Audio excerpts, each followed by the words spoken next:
Hello everyone, welcome to Attainer. So JKB constable photography के लिए जिन्होंने अप्लाई करा है तो उनके लिए यहाँ पर ये वीडियो आ चुकी है। जैसे मैंने आपको बोला था कि इसके रिलेटेड भी मैं काफ़ी ज़्यादा एमसीक्यूज़ आपको अटैम्प्ट यहाँ पर करवा दूंगा। काफ़ी ज़्यादा आपकी प्रैक्टिस यहाँ पर एमसीक्यू शुरू यहाँ पर हो जाएगी। तो चलिए बिना टाइम वेस्ट की वीडियो को शुरू करते हैं। तो आगे बढ़ने से पहले कुछ चीज़ बात कि ये पेड बाय ईयर शाहिद जिन्होंने ये पीडीएफ बनाई है, इंजीनियर शाहिद, इनके बारे में मेरे को ज़्यादा कुछ पता नहीं है। लेकिन अगर आप वीडियो देख रहे हैं यार शायद, तो अगर आप चाहते हैं कि मेरे को क्रेडिट वगैरह कुछ दूँ तो वो आप मेरे को कमेंट में बता सकते हैं, या टेलीग्राम पर भी एडमिन को मैसेज कर सकते हैं। हम आपको जो भी आपके क्रेडिट हैं, जो भी आप चाहते हैं, वो हम आपको आपके इस वीडियो के डिस्क्रिप्शन में आपके लिंक वगैरह जो भी हैं वो हम प्रोवाइड करवा देंगे। ठीक है, तो चलिए बिना टाइम इसके आगे क्वेश्चन की ओर बढ़ते हैं। और इसका पीडीएफ जो है वो हम पीडीएफ में अपने टेलीग्राम में शेयर कर देंगे, तो वहाँ पर आप जाके जुड़ सकते हैं टेलीग्राम में। लिंक आपको डिस्क्रिप्शन बॉक्स में देखने को मिल जाएगा टेलीग्राम का। तो फर्स्ट क्वेश्चन है, what does DSLR stand for? DSLR की फुल फॉर्म क्या होती है? तो ऑप्शन आपको दिख रहा होगा, डिजिटल सिंगल लेंस रिफ्लेक्स। ठीक है, बी ऑप्शन आपका सही रहेगा, डिजिटल सिंगल लेंस रिफ्लेक्स। आगे बढ़ते हैं। एक आपको थोड़ा सा वर्किंग प्रिंसिपल बता देता हूँ कि एक वर्किंग प्रिंसिपल काम कैसे करता है कैमरा। यहाँ पर क्या होता है कि डिजिटल डीएसएलआर का मतलब सिंगल लेंस रिफ्लेक्स क्या होता है, लेंस क्या होता है ये। जैसे हम लाइट आती है ना, ये आपका कैमरे का लेंस होता है कुछ इस तरह से। यहाँ पर आपका एक लेंस लगा होता है जहाँ से जो आपकी लाइट है वो रिफ्लेक्ट होके ऊपर की ओर इस तरह से मुड़ जाती है। मतलब कि रिफ्लेक्शन के प्रिंसिपल के ऊपर काम करता है आपका डीएसएलआर। आगे अगर हम बढ़ें तो अगला क्वेश्चन है। देखिए यहाँ पर एक थोड़ा छोटा कर लेता हूँ मैं। D S L R stand for digital single lens reflex which uses a mirror. मैंने लेंस बोल दिया, सॉरी गलती से, लेकिन मिरर होता है यहाँ पर। मिरर ही करेगा ना रिफ्लेक्शन। लेंस क्या करता है? लेंस तो रिफ्लेक्शन करता है।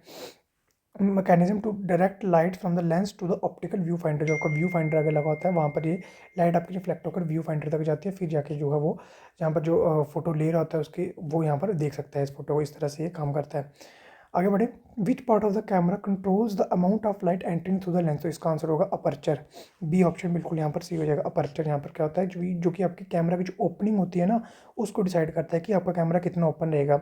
एक और चीज़ बता दूँ कि जितना अपर्चर का नंबर होगा, जितना अपर्चर का नंबर छोटा होगा, उतनी ही हमारी अमाउंट ऑफ लाइट जो है वो इतना इतना यानी कि इतना बड़ा जो ओपनिंग होगी हमारे कैमरा की, उतनी ही बड़ी ओपनिंग होगी। जितना कम नंबर उतनी बड़ी ओपनिंग होगी आपके कैमरा की, उतनी ही ज़्यादा लाइट जो है आपके पास करेगी आपके कैमरा में। एक और चीज़ और अपर्चर के रिलेटेड आपको बता दूँ कि अपर्चर ही आपका, अगर आपको पूछे ना कि कौन सी चीज़ें आपका जो फोटो आपका बनता है, इमेज जो आपकी कैप्चर होती है एक फ़ोटो में, उसका ब्लर, जो आपका बैकग्राउंड ब्लर जिसको आप बोलते हो ना, बहुत आप फोटो लेते हो बैकग्राउंड ब्लर, तो वो कौन डिसाइड करता है? वो आपका अपर्चर ही डिसाइड करता है कि आपके जो आपका बैकग्राउंड में ब्लर होता है वो जो जैसे जिसको आप पोर्ट्रेट बोलते हो आजकल, ठीक है, फोटो में फ़ोन्स वगैरह में पोर्ट्रेट ऑप्शन आता है। तो वो जो ब्लर होता है वो किसके कौन कंट्रोल करता है? वो अपर्चर कंट्रोल करता है। ये भी सेम है, ये भी उल्टा होता है, एक दूसरे के इन्वर्सली प्रोपोर्शनल होते हैं। जितना अपर्चर कम होगा उतना ही आपका फोटो में जो ब्लर होता है पीछे बैकग्राउंड ब्लर, वो भी कम होगा, उतना ज़्यादा होगा। ठीक है, तो ये भी उल्टा होता है, तो ये भी याद रख लेना। होता कैसे उल्टा? क्योंकि ये जो अपर्चर का नंबर होता है ना, ये इस तरह से 1 अपॉन जो भी आपका अपर्चर का नंबर होता है वो होता है। तो जितना बड़ा नीचे नंबर होगा उतना ही टोटल जो नंबर बनेगा वो छोटा होगा। तो इस तरह से अपर्चर का आपका ये दो चीज़ें आपको याद रख लेनी है अपर्चर से रिलेटेड। अगला क्वेश्चन है, what is ISO in photography? जिसने भी थोड़ा बहुत कैमरा यूज़ करा होगा उसको पता होगा आईएसओ। ये जब हम, एक तो होता है हमारा ऑटो मोड, जो हम मैक्सिमम लोग कैप्चर करते हैं वो ऑटो मोड में कैप्चर करते हैं फोटोज़ को। लेकिन एक होता है मैनुअल मोड। ये जो सारे अपर्चर और मैं जो बता रहा हूँ ना मैनुअल, ये भी पूछे जा सकते हैं कि ये सारे फीचर्स किस में आते हैं। ये सारे मैनुअल में आते हैं, जिसमें आईएसओ आता है, आपका अपर्चर आता है, उसके बाद आपकी शटर स्पीड आती है कि जो शटर है वो कितनी देर तक ओपन रहेगा, उसकी स्पीड क्या रहेगी। इसके बारे में मैं आपको बताता हूँ, आगे क्वेश्चन होगा इसके रिलेटेड भी। तो आंसर देख लीजिए इसका, इंटरनेशनल स्टैंडर्ड ऑर्गेनाइजेशन आईएसओ। अभी आईएसओ क्या होता है? ये भी लाइट को डिसाइड करता है, जो कि आपकी, ये आपसे बेसिक क्वेश्चन इस तरह से पूछे जाएंगे। ठीक है, ये तो आपको ये पढ़ रहे हो, ये इस तरह के भी क्वेश्चन बन सकते हैं आपकी। ये कि आपकी जो लाइट है फोटो में, फोटोग्राफी जब आप करते हो, फोटो खींचते हो, जिसमें आपकी जो आर्टिफिशियल लाइट कौन लाता है? आईएसओ लाता है आर्टिफिशियल लाइट। आपने देखा होगा कि फ़ोन के फोटोग्राफी वाली जो ऐप होती है, सॉरी ऐप होती है आपकी, जो फोटो वाली कैमरा वाली ऐप होती है, उसमें आपने देखा होगा कि आपका एक नाइट मोड होता है, जिसमें आप जब फोटो लेते हो तो कैमरा थोड़ी देर स्टिल रहता है। थोड़ी देर तक स्टिल रहने के बाद वो जो है वो कैप्चर करता है इमेज, जिसमें आपकी, आपने देखा होगा कि आर्टिफिशियल सी लाइट आती है। इतनी लाइट होती भी नहीं है एक्चुअली जब आप फोटो ले रहे होते हो एक उस इन्वायरमेंट में। लेकिन आपने देखा होगा कि लाइट जो है वो थोड़ी बढ़ गई होती है फोटो में। वो कैसे बढ़ती है? वो आईएसओ बढ़ाता है। ठीक है, आईएसओ डिसाइड करता है आपका कि आपकी कैमरे में कितनी लाइट रहेगी। आप एक काम करना, आज फ़ोन खोलना, फ़ोन में कैमरा ऑप्शन खोलना। ठीक है, कैमरा में जाके एक वहाँ पर एक प्रो मोड होगा कई कैमरा में, कईयों में मैनुअल मोड होगा। वहाँ पर जाना, आपको वहाँ पर सारी चीज़ें देखनी, एक बार करके देखना खुद अपने हाथों से, आपको थोड़ा आइडिया लगेगा और आपको चीज़ें भी याद रह जाएंगी। ठीक है।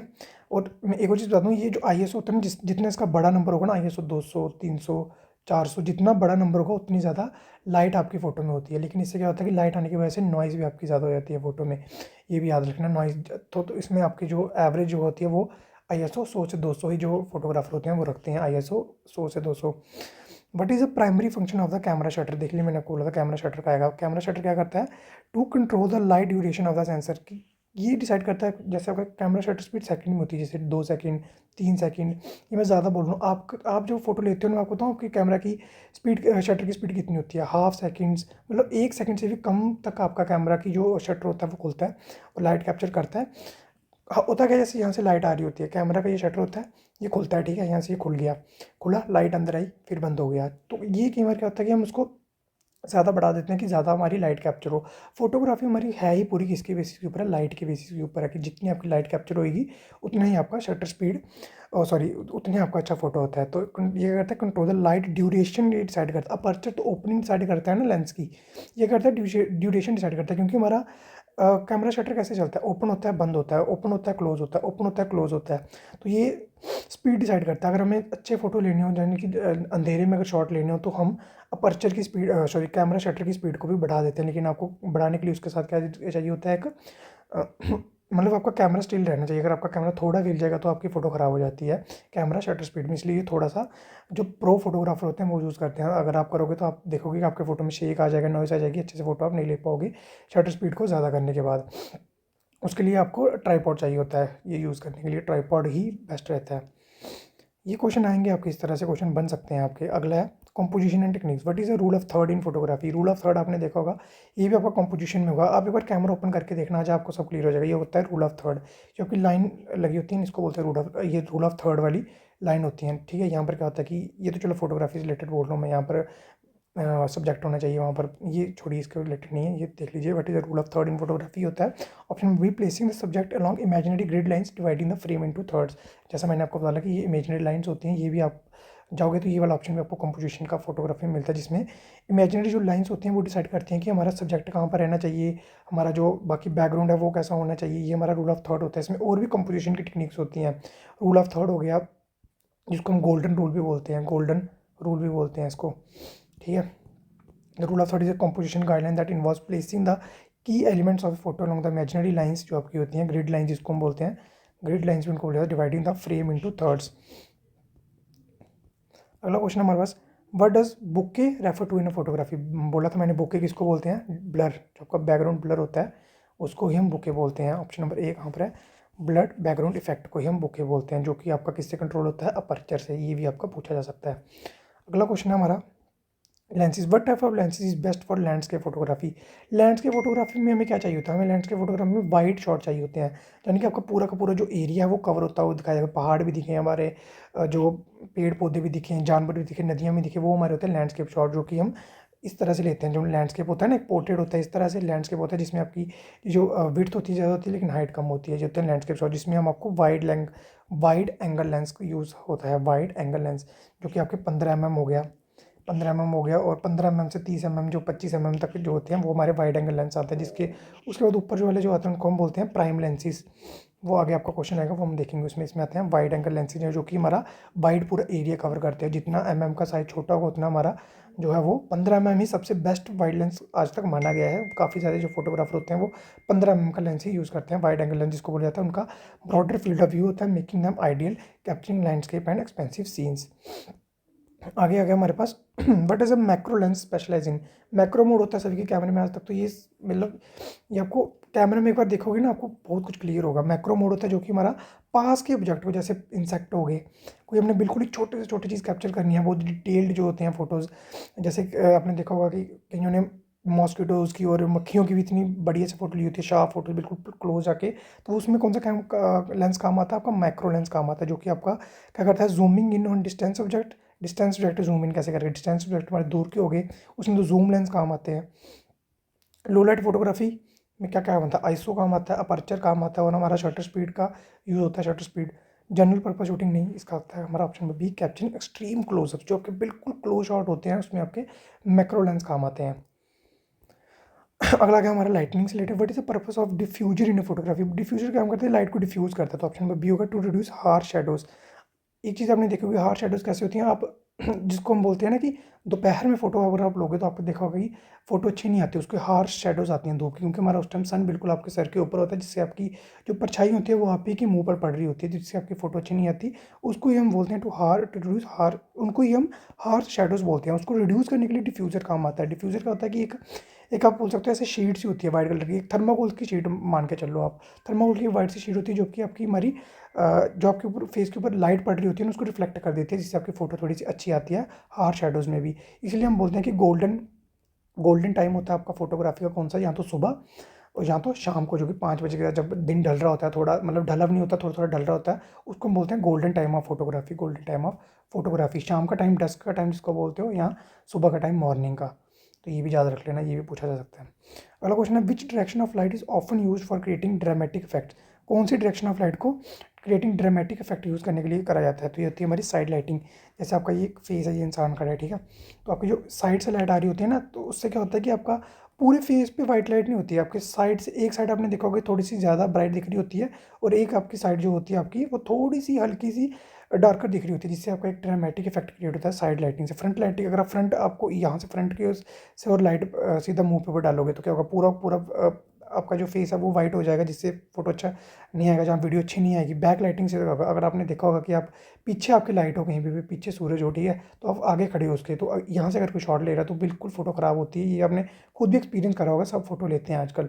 तो इसलिए ये टॉपिक थोड़े से आसान बन जाते हैं, क्योंकि ये सब आजकल कर रहे हैं लाइफ में, प्रैक्टिकली में तो ये ईजी क्वेश्चन है बिल्कुल। Which direction of light is use for creating dramatic effect. तो आपकी साइड लाइटिंग जो होती है। टॉप लाइटिंग क्या होता है, टॉप लाइटिंग आपकी जो हेयर्स बारे में रिफ्लेक्शन, चलो ये भी आगे बताता हूँ इसके बारे में, टॉप लाइटिंग के बारे में। अगला क्वेश्चन है हमारा question number 11th, what is white balance in photography. White balance क्या होता है कि आपका जो पूरे जो फ्रेम होता है ना, जिसमें आपकी लाइट कितनी कंट्रोल करनी है, उसको वार्म रखना है, ठीक है, वार्म रखना है, वार्मर साइड रखना है, थोड़ा येलोइश जिसको बोलते हैं, या कोल्डर साइड रखना है, यहाँ की थोड़ा ब्लूइश साइड जिसको हम बोलते हैं, तो वो आपका आता है वाइट बैलेंस कंट्रोल करता है। तो इसमें आता है आपका adjusting exposure, correcting colour tones आपका करेक्ट करता है। एक्सपोजर क्या कौन करेक्ट करता है, आईएसओ, अपर्चर, ये मैंने आपको भी बताया। करेक्टिंग कलर टोन्स, जैसे वार्मर साइड कई बार आपने देखा होगा फोटो थोड़ी येलोइश आती है, कई बार कोल्डर आती है, कई बार आपने देखा होगा क्लाउडी क्लाउडी डेज हो तो उसमें भी थोड़ी फोटो ऐसे हल्की हल्की फीकी फीकी से आती है, वो आपका वाइट बैलेंस की वजह से होता है, ठीक है। ठीक है, एडजस्ट द कलर टेम्परेचर, जैसे मैंने आपको बताया कोल्डर रखना है, वार्मर रखना है। Of an image which appear white and colours are accurately rendered. अगला क्वेश्चन है हमारा, what is inverse square law in photography. जो होता है आपका light intensity decreases as distance increases. देखिए यार, सीधी बात, आपका ये जितनी आप पास कैमरे के खड़े होगे उतनी अच्छी लाइट आप रिफ्लेक्ट कर पाओगे कैमरा के लेंस तक, जितना दूर खड़े होगे उतनी कम लाइट आप भेज पाओगे कैमरा के लेंस तक। तो यही होता है inverse law in photography, light intensity decreases as distance increases from the lens. जैसे ये बताया, law stated light intensity diminished with the square of the distance from the source. Square होता है ये हमारा, ये भी याद रख लेना, जो भी आपका डिस्टेंस होगा उसका स्क्वायर के हिसाब से आपकी जो है इंटेंसिटी डिक्रीज होती जाती है। अगला है camera setting, what does the F number in aperture represent. F number क्या करता है, the ratio the focal length to the aperture diameter, जो मैंने आपको बताया यहाँ पर 1/f। Which of the following is an effect of slow shutter speed. Slow shutter speed का क्या इफेक्ट होते हैं, इसका होता है freezing motion, motion blur. Motion blur बिल्कुल आपका सही आंसर होगा। मोशन ब्लर क्या होता है कि आपने देखा होगा कि ये आप करके खुद देखना है एक बार, शटर स्पीड को 2 सेकंड पर सेट करना मैनुअल मोड में जाके आपके कैमरा के, तो आपने देखा, और कैमरा को कहीं पे फिक्स कर देना, फ़ोन को ऐसे स्टिल पकड़ना, और कोई लाइट यहाँ से पास करना, कोई बाइक अगर पास करवाना बाइक से, तो आपने देखोगे, आप देखोगे एक लॉन्ग ट्रेल बन जाता है लाइट का, आपको बाइक दिखेगी नहीं, सिर्फ लाइट दिखेगी, उसको ही बोलते हैं मोशन ब्लर। अगर किसी के पास आईफोन होगा तो वो इसको खुद बहुत अच्छे से एक्सपीरियंस कर पाएगा। अब इसके लिए आईफोन मत खरीदना, मैं जस्ट बता रहा हूँ आपको। What is the standard ISO value for shooting in bright day. अगर आपकी लाइट अच्छी है दिन में तो आपको आईएसओ कितना रखना होगा। आईएसओ मैंने बोला कम जितना हो उतना अच्छा रहता है, क्योंकि इससे अगर हम उसको बढ़ाएं तो इसमें नॉइस आ जाती है। तो मैंने आपको बताया था 100 से 200 के बीच में रहता है, तो 100 आपका सबसे अच्छा होता है ब्राइट डे में। अगर आपकी नाइट है तो 200 से 300 ही जाता है। 3200 3300 जी होता है, ये बहुत मतलब एक्सट्रीम कंडीशन में जाते हैं, जहाँ पर बहुत ज़्यादा लाइट की ज़रूरत होती है, जहाँ जो कैमरे बहुत अच्छे होते हैं ना, एक्सपेंसिव कैमरे होते हैं 2 3 4 लाख, तो वहाँ पर ये आईएसओ अगर हम बढ़ा भी दें तो वो कैमरा अपनी मतलब टेक्नोलॉजी की मदद से इसको सही कर लेता है। अगला क्वेश्चन है question number 16, which camera mode allows manual control of aperture while the camera sets the shutter speed automatically. तो कौन सा करता है इसको, aperture priority mode. Aperture priority mode आपका अपर्चर सेट करता है, वाइल अगर बाकी हम कैमरा की सेटिंग को ऑटोमेटिक पे रख दें तो। अगला हमारा lens and accessories, what is a primary use of polarizing filter. Polarizing filter का तो लाइट के रिलेटेड होता है ये, to reduce reflection and glare नहीं, इसके लिए तो हम लेंस यूज़ करते हैं अलग से। टू इंक्रीज ब्राइटनेस, एक सेकेंड, इसका सही आंसर ये होगा to reduce reflections and glare ही, क्योंकि हम इसको लेंस के आगे यूज़ करते हैं ना, तो वो मैं दूसरा सोच रहा था फिल्टर का।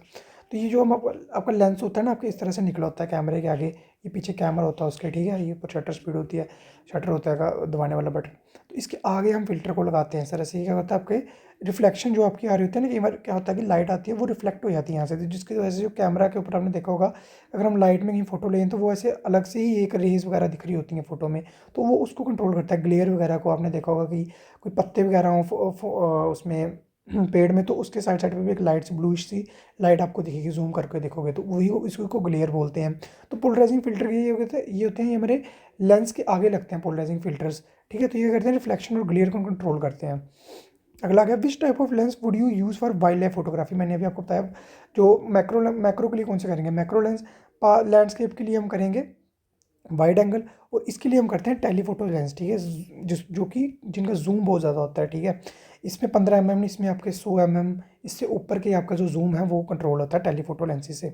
Telephoto lenses idea for wild photography, क्योंकि इसमें जो आपके जानवर वगैरह होते हैं, जैसे शेर हो गया, टाइगर हो गया, जो भी हो गया, मतलब उसको उनके पास जाकर तो आप फोटो ले नहीं सकते, ऑफकोर्स वो डेंजरस होते हैं, तो उनके दूर से ही फोटो लेनी पड़ेगी ना, तो दूर के लिए कौन सा यूज़ करेंगे हम, टेलीफोटो लेंस। वाइड बता दिया, मैक्रो बता दिया, ठीक है।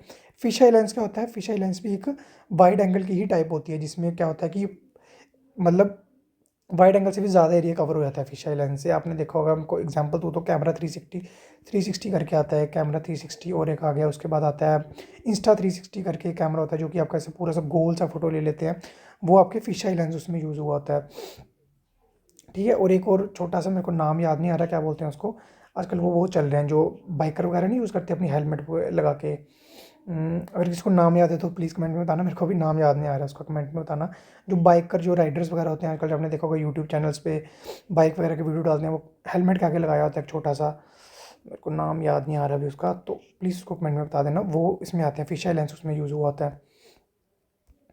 अगला हमारा, what is advantage of prime lens over a Zoom lens. मैंने प्राइम लेंस के बारे में बताया था और जूम लेंस के बारे में बताया आपको, तो इसका क्या, इन दोनों में एडवांटेज क्या है प्राइम लेंस का और जूम लेंस, इसका है better low light performance and sharp images. दोनों का काम होता है जूम दूर की फोटो ही लेना, लेकिन प्राइम लेंसेज में क्या होता है कि लाइट की परफॉर्मेंस अच्छी होती है और शार्पर इमेज आती है इनका काम दोनों का दूर के ऑब्जेक्ट ही हैं, ये दोनों उसी के पार्ट आते हैं आपके टेलीफोटो लेंस के ही, लेकिन थोड़ा सा इनमें डिफरेंस होता है कि प्राइम लेंस जो होते हैं वो ज़्यादा अच्छे होते हैं जूम लेंस से, क्योंकि इनमें लाइट की परफॉर्मेंस अच्छी होती है और फोटोज़ अच्छी आती हैं, शार्प इमेज आती है। अगला हमारा कंपोजिशन एंड क्रिएटिविटी से, विच of the following is not a composite technique. कौन सी नहीं होती, गोल्डन रेशियो मैंने आपको भी बताया, लीडिंग लाइंस और रूल ऑफ थर्ड्स भी बता दिया, और ये डेप्थ ऑफ एक्सपोजर कहाँ से आ गया कंपोजिशन में, तो ये लाइटनिंग का पार्ट है, ये लाइटनिंग में आता है ठीक है। उसको बाद आ गया, what is framing in photography, printing है फोटो नहीं, using natural elements to enclose the subject, cropping the image during editing नहीं, ये भी नहीं है। Placing the subject in the centre नहीं, इसका आ गया using natural elements to enclose the subject. Photo frame कैसे करना है आपका, कहाँ पर सब्जेक्ट होना चाहिए, कहाँ पर बैकग्राउंड होना चाहिए, मैंने आपको बताया। अगला आ गया, which term describes the clarity and sharpness of an image. तो कौन करता है आपका, रेजोल्यूशन, कितना रेजोल्यूशन का पिक्चर बन रहा है, 31280x720 का बन रहा है, कितने शार्प कितना मेगा पिक्सल है, तो ये आपका रेजोल्यूशन ही कंट्रोल करता है। अगला आ गया हमारे पास पोस्ट प्रोसेसिंग से, what is the purpose of cropping an image, to adjust exposure, to remove unwanted parts of the image, to increase resolution, to apply filters. नहीं, इसका क्या, to remove unwanted parts of the image. आजकल आपने देखा होगा Samsung के phone में AI के फीचर आने लगे हैं, जिसमें आपका कोई भी बैकग्राउंड में आपका कोई इंसान खड़ा है तो उसको रिमूव कर सकते हो आप सीधा टच करके, तो इसमें वही purpose of cropping an image, ये सारे पोस्ट प्रोसेसिंग का पार्ट होता है, यानी कि जब एक पिक्चर कैप्चर हो जाती है कैमरे में, क्लिक हो जाती है, उसके बाद हम उसके ऊपर जो एडिटिंग करते हैं, उसकी लाइट चेंज करते हैं, कलर चेंज करते हैं, आजकल बहुत एडिटिंग का कल्चर चल रहा है, उसके रिमूव करते हैं बैकग्राउंड को, ये सारा आपका पोस्ट प्रोसेसिंग में आता है। What is a raw format in photography mean, raw format क्या होता है, uncompressed image with file with and all data. अगर आपसे पूछा जाए कि किस सबसे सबसे अच्छी किस फॉर्मेट में एडिटिंग की जा सकती है, यानी कि कौन सा सबसे अच्छा फॉर्मेट माना जाता है एडिट करने के लिए, तो वो रॉ फॉर्मेट होता है। रॉ फॉर्मेट क्या होता है कि आपकी डिटेल्स बहुत ज़्यादा होती हैं फोटो में, बहुत ज़्यादा आपको इमेज का डेटा बहुत होता है, जिसमें डिटेल्स में डेटा बहुत होता है, जिससे आप जब उसको पोस्ट प्रोसेसिंग में ले जाते हो ना फ़ोटो को, वो एडिट करने में उसको आसान होता है, उसमें कलर वगैरह लगाना वो बहुत ही अच्छे से हो पाता है रॉ फोटोज़ में और रॉ फॉर्मेट में। ये भी क्वेश्चन आपका इस तरह से पूछा जा सकता है, ठीक है। Raw files retain all the data captured by the sensor, low flexibility in post processing. जैसे मैंने आपको कहा, सो पोस्ट प्रोसेसिंग में आपका बहुत अच्छा रॉ फोटोज़ को बहुत अच्छा यूज़ करा जाता है। जो हम आमतौर पर फोटो लेते हैं वो कौन सी थी, जेपैग, ठीक है। और उसके बाद अगर हम देखें एक और फॉर्मेट होता है पीएनजी। पीएनजी का क्या होता है, पोर्टेबल नेटवर्क ग्राफिक्स, जिसमें क्या होता है कि अगर आपसे पूछें ये किसमें काम आता है, ये आपका ट्रांसपेरेंट बैकग्राउंड में, ठीक है। अगर आपको बैकग्राउंड ट्रांसपेरेंट रखना है फोटो में तो आपको पीएनजी फॉर्मेट सबसे यूजफुल रहता है उसमें। अगला आगे हमारे पास question number 25, which tool is commonly use to adjust brightness and contrast during editing.